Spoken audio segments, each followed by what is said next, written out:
پڑھا جاتا ہے. سنیے گا, سرکار غوث اعظم سے کسی نے پوچھا یا شیخ درود پاک کیسے پڑھا جائے؟ سنیں گے آپ لوگ, سنیں گے. تو اگر ہمارا عقیدہ ہے کہ سرکار غوث اعظم جو فرما دیے گئے وہ سچ ہے اور حقیقت ہے, ایک ہاتھ سرکار غوث اعظم کے نام پر اور ایک ہاتھ سرکار خواجہ غریب نواز کے نام پر اٹھا کر کہتا ہے یا غوث المدد, یا غوث المدد. ماشاءاللہ, بہت بہت شکریہ. سنیے گا, سرکار غوث اعظم سے کسی نے پوچھا کہ درود پاک سرکار کیسے پڑھا جائے؟ سرکار غوث اعظم فرماتے ہیں جب درود پاک پڑھا کرو اپنا سینس, اپنا دماغ, اپنی پلکیں, اپنی آواز, اپنی زبان بائیں طرف یعنی دل کی طرف جھکا لیا کرو. کہاں؟ دل کی طرف, بائیں طرف جھکا لیا کرو. جب آپ کی اور ہماری آواز دل تک پہنچے گی تو دل کی آواز مدینے والے آقا تک پہنچ جائے گی.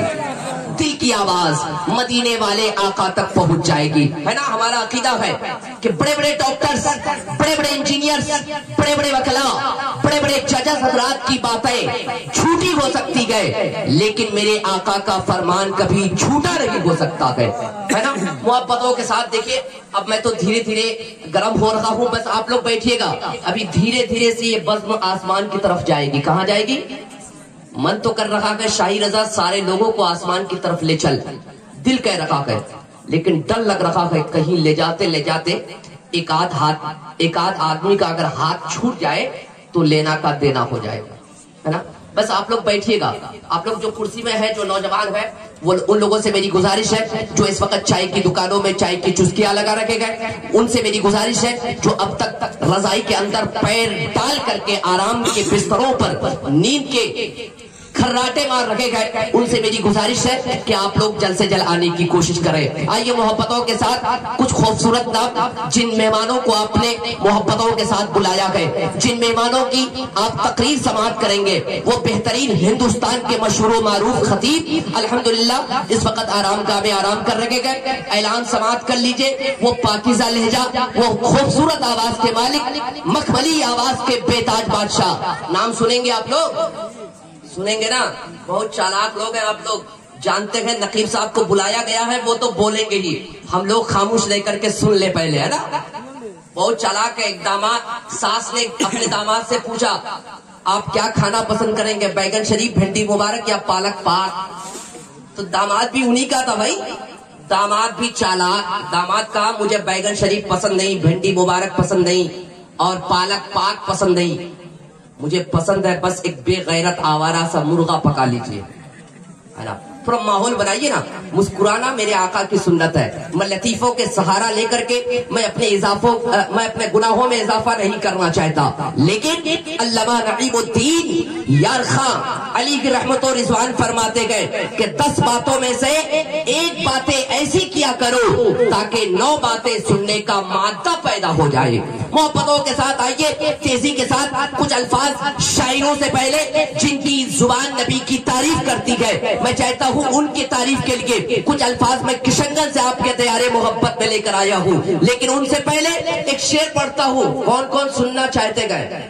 دونوں ہاتھوں کو اٹھا کر بتائیے. ماشاءاللہ, سب لوگ سننا چاہتے ہیں. اب شعر سنیے گا, ہے نا.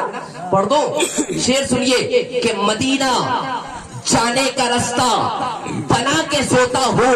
تھوڑا بلند آواز سے کہیے سبحان اللہ. ہر کوئی نہیں بول سکتا ہے. 1.5 سال کا نقابت کا تجربہ ہے, 2 آدمی تو کبھی نہیں بولے گا شعر سننے کے بعد. کون کون؟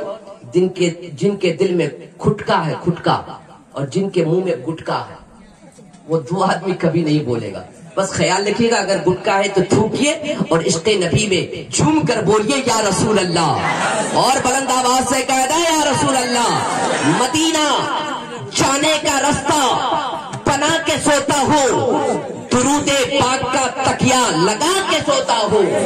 اور بیداری کے ساتھ پہلے اس سے خاص توجہ ہے کہ آپ بس بیدار ہو جائیں کہ آپ کو دیکھ کر کے یہ ہمارے عاشق جو سامنے بیٹھے گئے, یہ آپ کو دیکھ کر کے بیدار ہونے کی کوشش کریں گے. شعر سنیے گا کہ مدینہ جانے کا رستہ بنا کے سوتا ہوں, درود پاک کا تکیا لگا کے سوتا ہوں، اور اسی لیے تو یہی سے مدینہ دکھائی دیتا ہے، درے رسول کا سرما لگا کے سوتا ہوں، درے رسول کا، درے رسول کا، درے رسول کا سرما لگا کے سوتا ہوں، درے رسول کا سرما لگا کے سوتا ہوں۔ دنیا سنیت کا واضح مخملی آواز کے مالک، اسیر تاج الشریعہ، ترجمان تاج الشریعہ، شاعر بارگاہ مسلک اعلیٰ حضرت، قدردان شعر و سخن، شعر و ادب کے خوبصورت تاج محل، کلاشک کر کے قطب مینار، ترنم خیزی کے بہتے ہوئے انا ساگر، لب و لہجے کے بے مثال لال قلعہ، اور جن کو میں محبت سے بلبل ہدایت کے بخشش، سامان بخشش، سفینہ بخشش کہتا ہوں، وہ عظیم خوبصورت آواز کے مالک حضرت قاری شاہد قمر اسلام پوری کی آمد ہو چکی ہے۔ اب مچل کر کہیے سبحان اللہ۔ مجھ کو معلوم ہے کہ آپ کے نام سے پہلے اگر یہ الفاظ آپ کا ہوتا تو آپ کھڑے ہو جاتے، لیکن ایک شاعر جن کی زبان نبی کی تعریف کرتی گئے، ان کی تعریف میں نے کیا محبتوں کے ساتھ، اور ایک مہمان جن کی تقریر، جن کی معلوماتی، تاریخی، پڑھی لکھی، اصلاح معاشرہ والی گفتگو سے فائدے اٹھانے کے لیے آپ لوگ تیار گئے۔ محبتوں کے ساتھ جناب بھائی ہندوستان کے مشہور آواز کے جادوگر بلبل باغ رضا جناب شاہد قمر اسلام پوری کی آمد ہو چکی ہے۔ استقبال کروائے نعرہ تکبیر، نعرہ رسالت، مسلک اعلیٰ حضرت، فیضان سرکار تاج الشریعہ، فیضان سرکار بابو حضور، فیضان سرکار حضور عالی، فیضان سرکار مخدوم سمران۔ اچھا آپ لوگ اب تیار ہو چکے ہیں نا؟ ماشاءاللہ ہندوستان کے بہت بے باک شاعر اور آواز کے جادوگر شاعر اہل سنت جناب قاری شاہد قمر اسلام پوری، لوگ جب ان کا نام اشتہار میں ڈالتے ہیں کمیٹی والے، تو ہر ایک شخص یہ سمجھ جاتا ہے کہ جب جناب قاری شاہد قمر کا نام اشتہار میں گئے تو جب سے یہ ترتیب سجی ہے اس جلسے کی، تو اسی وقت سے یہ جلسہ کامیاب نہیں بلکہ مقبول ہو گیا ہے، جو سچی بات ہے۔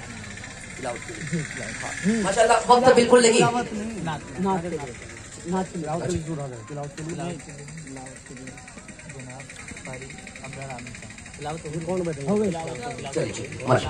چلیے میرے بڑے بھائی جناب غلام یاسین حنفی اور بھائی صدام صاحب قبلہ اور دیگر احباب ہیں جن کا نام مجھ کو نہیں معلوم، بھائی جناب حسنین رضا جو اس گاؤں کے گئے، بہت زیادہ محنت کر کے اور بہت ہی گھر گھر چندہ کر کے یہ جلسہ سجائے گئے، تو حق بنتا ہے کہ جتنا دیر میں مائک پر رہوں اس کا حق ادا کر سکوں، تو میں چاہتا ہوں کہ وقت نہ لے کر کے تیزی کے ساتھ، محبتوں کے ساتھ نعت پڑھنے کے لیے بلبل باغ رضا شہنشاہ ترنم جناب بھائی شوکت رضا کو آپ کے حوالے کرتا ہوں۔ بس جو لوگ کھڑے ہیں میرے بھائی وہ لوگ آ کر بیٹھ جائیے، جو لوگ کھڑے ہیں محبتوں کے ساتھ۔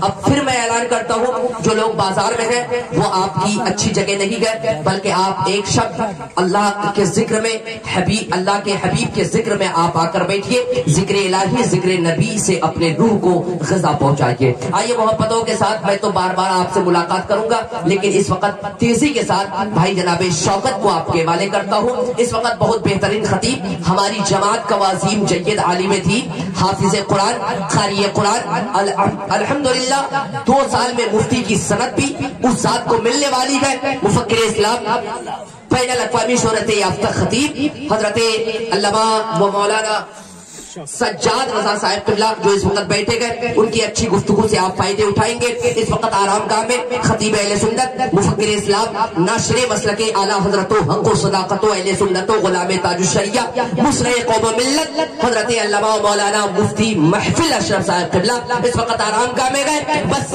5 10 15 20 25 30 35 40 45 50 55 1 گھنٹے کے اندر انشاءاللہ حضرت کی آمد ہو جائے گی۔ بس آپ بھائی شوکت کو سنیے، اس کے بعد پھر انشاءاللہ جو فہرست ہے اس کے حساب سے پروگرام چلے گا۔